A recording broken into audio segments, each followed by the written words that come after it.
Hey guys, what's going on? It's Ash here coming at you today in Clash Royale. The balance changes finally have arrived. Well, not in-game yet, but the announcement was just about an hour or two ago. And today I'm joined by BBXH, first time on the channel. I can't believe I'm saying that. Come on, me.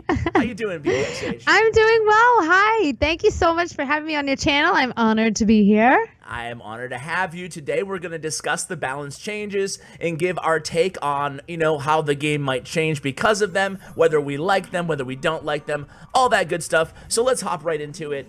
And we're going to start out with the Royal Ghost, which obviously got a nerf. We knew that was coming. Oh, yeah. It's the damage minus 6%. Invisibility delay has been moved, almost doubled from 0.7 seconds to 1.2 seconds. And the hit speed has also gone up just a hair at 1.8 from 1.7. So what do you think about that? I think that he got hit pretty decently. How do you feel about it? I think it's much needed because, for a 3-cost card, he was pretty strong. And I think that invisibility factor that he has is probably what makes him powerful. Because, after he's done interacting with the troop, he pretty much immediately goes back invisible. So he can float all the way to your tower and then start swinging before your troops or your tower even interact with him. So I think that'll be a big change, delaying that invisibility.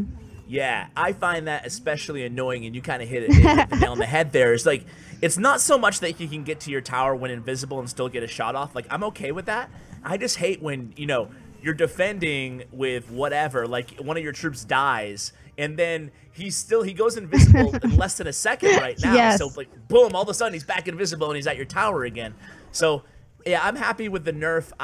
I don't know. I'm going to have to see it in-game. Damage minus 6%, invisibility delay, and hit speed decrease. Honestly, though, my takeaway is that it was a solid nerf, but I still think he's going to be strong and viable. Do you agree with that? I agree 100%. Yeah. 3 elixir, right? So, yep. Yeah. It's cheap. It's cheap, and I still think it's going to be preferable to Knight in a lot of decks out there. So, moving on, a buff to Zappies. Why don't you take the lead on this one? All right, so Zappies, I think this is very much needed because I think across the board between ladder and in challenges, we don't ever see anybody use Zappies. So I think this is a much needed buff to them. The fact that they now hit flying, I feel like it's going to be so OP. You could easily use Zappies now as a support troop, tuck up behind a golem, a giant, or whatever tank or card that you want to. And I think they could do a lot of damage and kind of take out what your opponent's using to defend against it, which is going to be super strong in game. Yeah, I agree. I'm a big fan of this one. This one is something that I wanted as well. Like, this is how I wanted to fix Zappies, I think that a lot of people were calling for just a cost decrease, maybe to 3, or just a buff to the stats. I just love that they can attack air now. I feel like now they're on equal standing with like an Ewiz. Not really, because they're still unique enough. But at 4 elixir cost, you just got to bring more to the table, in my opinion, than what they were. So I'm a big fan of the Zappies buff. Do you think they'll be actually meta now? Or? I think it will, because I think Inferno Dragon is super powerful right now, and that's something that will quickly and easily shut down an Inferno Dragon. Yeah, and you know what? I put out one video with Zappies, and it was almost like a novelty video because they're not really, they weren't good. But you saw the potential, though. You saw that they can. They can prevent. If you just have Zappies versus a giant in a lane right now, the giant doesn't even get a hit off. I think you might get 1 swing or 0 swings, but like they do a really good and annoying job at stopping troops. So hey, who knows? The next one is Hunter. Hunter also, it's a tweak, but it's also a buff. And he had his spread down from basically the range of the projectiles is still going to be the same at 6.5. But the spread of the projectiles, I don't know, I'm doing some funky hand motions over here. glad you can't see my video.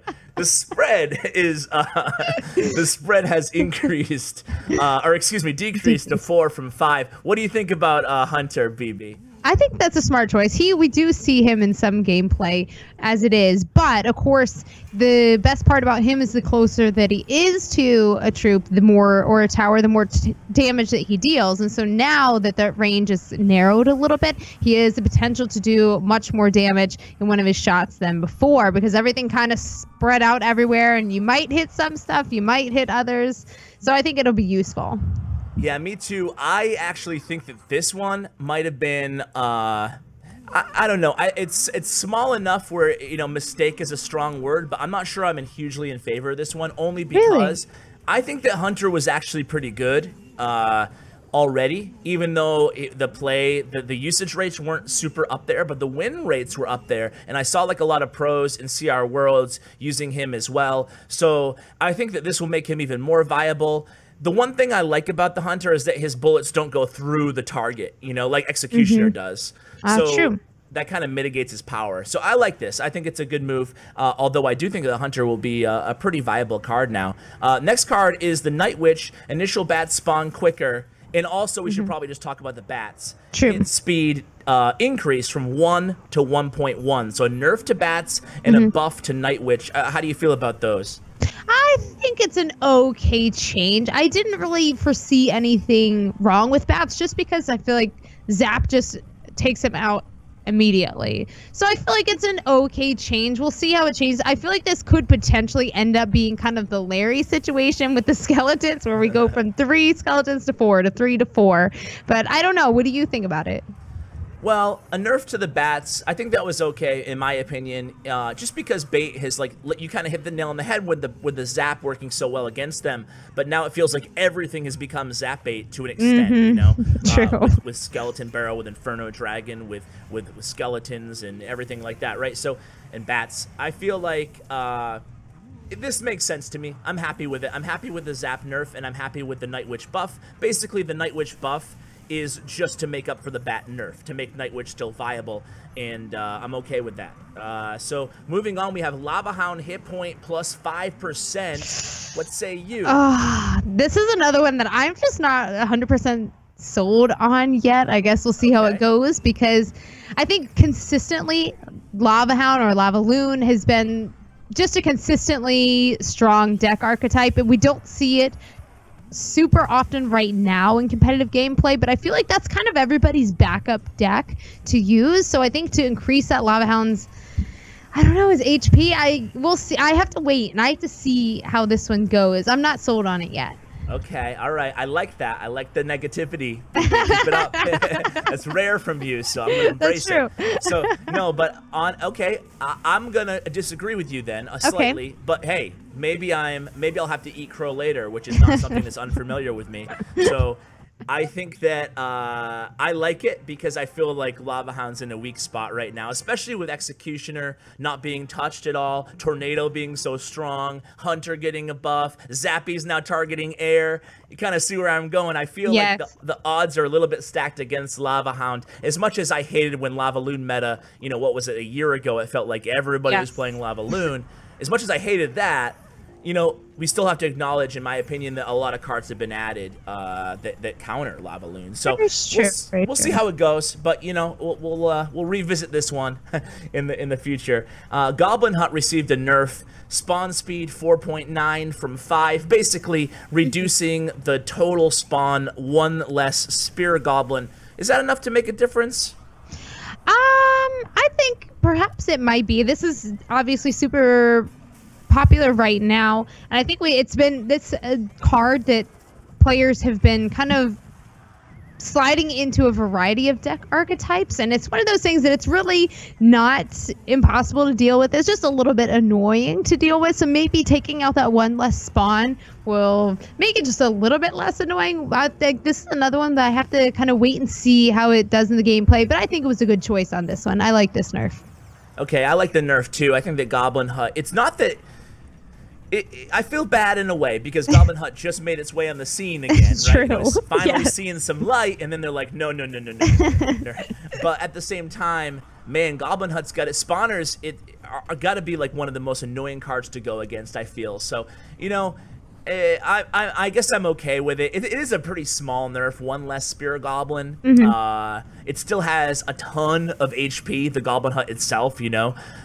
So I'm okay, and I actually still think that Goblin Hut will be viable actually in the in the new meta. So I'm okay with it. Now we'll do these two at the same time, I guess. Mini P.E.K.K.A. and Lumberjack both received plus 7% HP.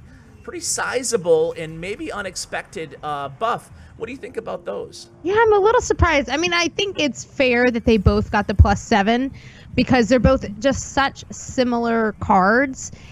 But I think we see them sometimes. They're not completely out of the meta. They're not super strong must-have in a deck right now. But I don't know. I think it'll be good to have them, because then you have just a small glass cannon. He's a little bit stronger now, not so glassy, to take down some of these more annoying troops like Hog Rider or whatever it is. I think it'll be easier to deal with some of the deck archetypes that we're seeing now with these two. Yeah, I'm all for it, you know. I don't know if they necessarily needed it, but they're two pretty cool cards, you know. And a rare card in Mini P.E.K.K.A, you know, that's for people who hate Hog Rider out there. It's a little bit of a help, I guess. I mean, not really. The DPS is still the same. I don't know. I think that I'm okay with it. I feel like in a weird way, you see Mini P.E.K.K.A in Hog decks mostly, in some Golem decks. And you see Lumberjack in Golem decks, basically exclusively, and maybe Balloon decks. So I feel like those are actually archetypes that could probably use a little bit of help in the Balloon and the certainly the Golem beatdown decks right now. They're good, but I also think that Elixir Pump was a pretty solid nerf to it. I don't know, I'm kind of rambling here, but basically what I'm trying to say is I like the changes. I like the buffs to both those cards. I was kind of sort of hoping that Valkyrie would be included. Those 4 elixir cost, you know, kind of ground targeting, tanky-ish, higher DPS troops, kind of like the hybrids. I kind of wish they all got buffed, but at the same time, Valkyrie did receive a buff on the last balance changes. So the last one is Mortar. The minimum range has been decreased to 4.5, or excuse me, to 3.5 from 4.5. They don't even call it a nerf or a buff. They call it a tweak. So what do you think about that? I think I actually really like Mortar. When I was probably about a year ago or so, probably more than that, I really enjoyed playing the Mortar. It was one of my first deck archetypes that I really enjoyed. But I haven't played it lately. Yeah, but it's been on ladder a lot, and I think it's been an annoyance to a lot of people. A lot of people thinking that it's overpowered, especially when it's, you know, a level 13 card on ladder. So I think this nerf is much needed, and I think it won't take it completely out, but it'll just kind of, I don't know, mellow it out a little bit. Yeah, I reached out to the balancing guy at Supercell just to kind of get clarification on this one, and he said, you know, it's kind of a tweak in his mind. He said it makes it easier to distract the Mortar, but it also makes the Mortar behave more intuitively with long-range units, for example, the Executioner. So I don't know exactly what to make of that, but it does seem awfully like a nerf, in my opinion. So we'll see. You know, it's hard to say. I do think that Mortar was tough, because I had Swoot on the channel talking about balance changes. I kind of agreed with him when he said that Mortar needed a nerf, not really thinking it through just because I hate going against Mortar, so it was like my bad on that. But now, like, the more I think about it, it is like a really popular free-to-play win condition, so it dominates ladder. It does all right at tournament level standard. I'm not so sure it needed a nerf, but this might not be too big of a nerf. I don't know. We'll have to see it in game, I feel like. You know? I agree, yes. Yeah. Like a lot of these balance changes. So, you know, that's the balance changes. That's it. And then we'll see you guys in like a month or so for a March update, a little bit more than that. Any final thoughts on maybe how the meta will change, or how you're seeing this impacting the current meta right now? That's a good question. I mean, I think we're definitely going to see the increased use. I think probably the most from the Lumberjack or the Mini P.E.K.K.A. I just feel like you said, it was kind of an unexpected buff, and you're kind of like, ooh, okay, I'll take this. And especially because I think Hog Rider is still prevalent right now, and that's a good way to deal with it. And, you know, Battle Ram is still out there, and I feel like Mini P.E.K.K.A. is one that, you know, if you drop it, it'll shut it down completely. Lumberjack the same. So I think those are going to be the most popular. Lava Loon, I think, is going to come back in action as well.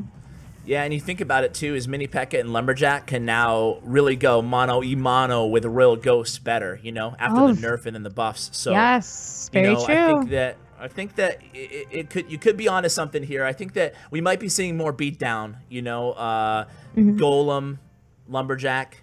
You might be seeing more Lava Loon again. You might be seeing Zappies and Hunter, more Zappies and Hunter. And yeah, I think that's basically, I don't think there'll be any like seismic shift, but who knows, maybe at least like the annoying zap bait spawners that we see all the time, that will kind of be curbed. So that's kind of my takeaway as well. Guys, I just want to make sure that all of you know to go out there and check out BBXH's streams. And are you doing YouTube, or do you plan on doing it? You do, you have it, because you did the Brent Sean interview. Yes, I do have a YouTube. I don't post on there too often, but that is one of my resolutions for 2018. Nice. To post more.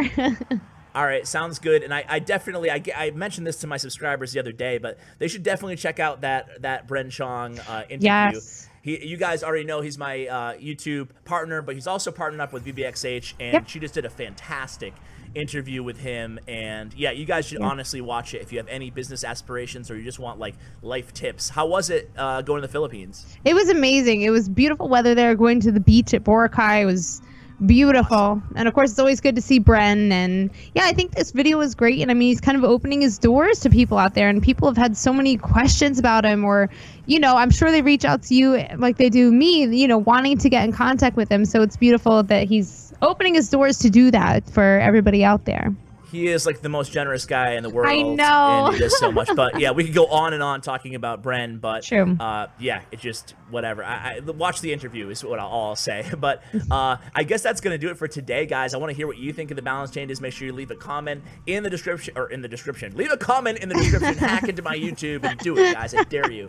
No, check out BBXH and Bren Chong in the description. Leave a comment in the comments section. I want to give a huge shout out to Shadow Clash Royale. He's my YouTube sponsor of the day. BBXH, any final words or thoughts? I'm just very thankful to be on your channel. Thank you so much for inviting me to talk about these balance changes. I'm excited for them. I think it's always good to rattle things up a little bit so the game doesn't get stale. So I'm looking forward to them. Me too. Thank you so much for coming on. It was a pleasure. I'll talk to you soon. Thanks. Bye, Ash. Bye-bye. All right, guys, that's going to do it. Thank you so much for watching all the way to the end. Really appreciate it. And as always, take care, guys.